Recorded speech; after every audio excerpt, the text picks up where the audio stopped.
If you're experiencing an installation loop while trying to set up Valorant, follow these steps to resolve the issue and successfully install the game.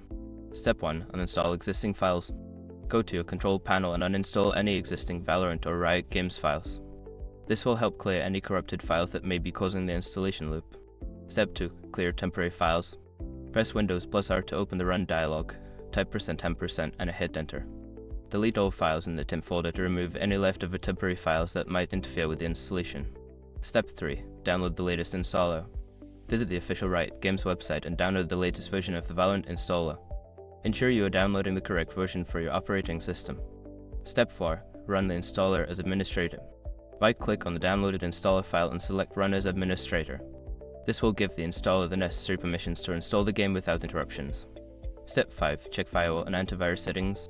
Ensure that your firewall or antivirus software is not blocking the installation. You may need to add exceptions for the Valorant installer in the Riot Games folder to allow the installation to proceed. After completing these steps, you should be able to install Valorant without encountering the installation loop.